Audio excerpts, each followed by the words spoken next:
So this is Tambora's shadow, and it's named for one of the biggest events to ever happen on this planet, literally. So on April 5th, 1815, Mount Tambora, which is a titanic volcano on the island of Sumbawa in what is now Indonesia, started to rumble. And just a few days later, on April 10th, it tore the earth open. It remains the largest volcanic eruption in recorded history, a VEI 7 event. And to put that in perspective, the scale only goes to 8, and 8 is reserved for supervolcanoes like the Yellowstone caldera. So the blast itself sent a column of ash and gas 27 miles into the sky. It ejected roughly 24 cubic miles of rock and ash into the atmosphere, along with 60 megatons of sulfur. 10,000 people on the island were killed almost instantly, while those who survived were buried under about 12 feet of ash. The true shadow was really felt globally, so that sulfur and ash formed a stratospheric cloud the size of a continent, roughly Australia, reflecting sunlight back into space. And by 1816, the world was shivering through the year without a summer. And in June, snow fell in New York, and that same month, Vermont saw 18 inches of snow. And across the Atlantic, Europe was doing no better. They were already scarred from the Napoleonic Wars, and they faced famine and food riots. And in Southeast Asia, the disrupted monsoons birthed a mutated strain of cholera that triggered a global pandemic. So one volcano, half a world away, rewrote the entire history of the planet.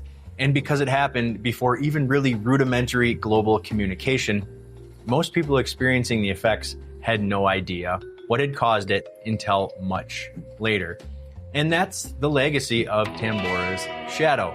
So for the Tambora's shadow, this cocktail, we start with a rum that actually comes from a volcano itself. So Rhum J.M Terroir Volcanique is a rum agricole from Martinique, distilled from fresh sugarcane that is grown on the actual slopes of Mount Pelée itself. And alongside that, you'll need an overproof Demerara rum, and then also two of my favorite bottled syrups, Liber Company's passion fruit syrup, and also their orgeat. Along with that, you'll need Peychaud's bitters, lime juice, and a pinch of activated charcoal. So why don't we give one of my originals a try and make Tambora's shadow? And to start us off, we need 3/4 of an ounce of fresh lime juice, 1/2 of an ounce of Liber Company orgeat, 3/4 of an ounce of Liber Company passion fruit syrup, 1/2 of an ounce of Lemon Heart 151,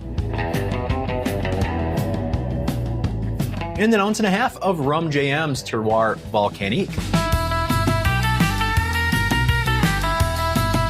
3 dashes of Peychaud's bitters, and to give it some color, a pinch of activated charcoal. And we'll whip shake this drink with ice and dirty pour into a glass of your choice. And to make it look good, we are garnishing it with a flaming lime shell. And that, my friends, is how you make Tambora's shadow. So yeah, that is the Tambora's shadow, one of my originals. So I don't feature a lot of originals on this channel. I've done, I think this is my 4th one. I did my version of the Mai Tai a few months ago. For my 100th episode last August, I did one.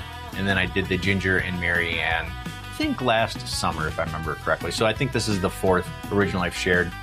I just don't like sharing the originals, not because I don't want to put them out into the world, but because I really do enjoy going through 40 and 50-year-old magazines and even older newspaper clippings, trying to find interesting cocktails that I've never had, never heard of, and then researching them further to try to find more information about them. It's just, it's really fun for me, and that's probably that history major in me, or former history major in me, coming out and just finding really, really cool stuff that is essentially lost to the ethers of time. But yeah, this cocktail, like I said, I really enjoy it. I could see the critiques being it's too sweet, there's too much passion fruit syrup, there's too much orgeat. Those playing together just causes it to be a little bit too rich. So if you want to play with it a little bit, if you're somebody that doesn't like very sweet drinks, dial back the passion fruit syrup to 1/2 ounce or 1/4 ounce. Same thing with the orgeat. Play with it.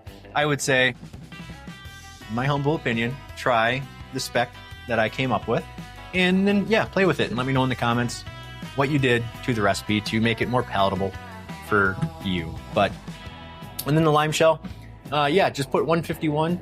I used a crouton. I had croutons, so I soaked the crouton in 151 and then put a little 151 in the spent lime shell. Simple as that. If you are a little shy about using fire, don't trust it, you don't have to use fire. It's just, it looks good on YouTube. That's why I did it. But that's neither here nor there. So yeah, use whatever passion fruit syrup you have on hand. Same thing with the orgeat, and then also the 151. And the bitters, use whatever bitters you have on hand if you don't have Peychaud's. But also, the one spec that I wouldn't change out, because it does give the drink a very, very unique taste, is the Rhum J.M Terroir Volcanique. It is a fantastic rum. It is unlike most of the other rums on the market. It's just, there's something special, and there's a ton of character that comes along with it. So don't sub out this. The rest, sub out for what you have on hand. But yeah, so that's really all I got for this one, my original, the Tambora's Shadow. So if you liked what you watched today, please like, share, and subscribe to the channel. I would greatly appreciate it. It helps us out a lot. But yeah, that all being said, thank you so much for watching, everybody. Kole Maluna. Cheers. Don't burn yourself, and enjoy.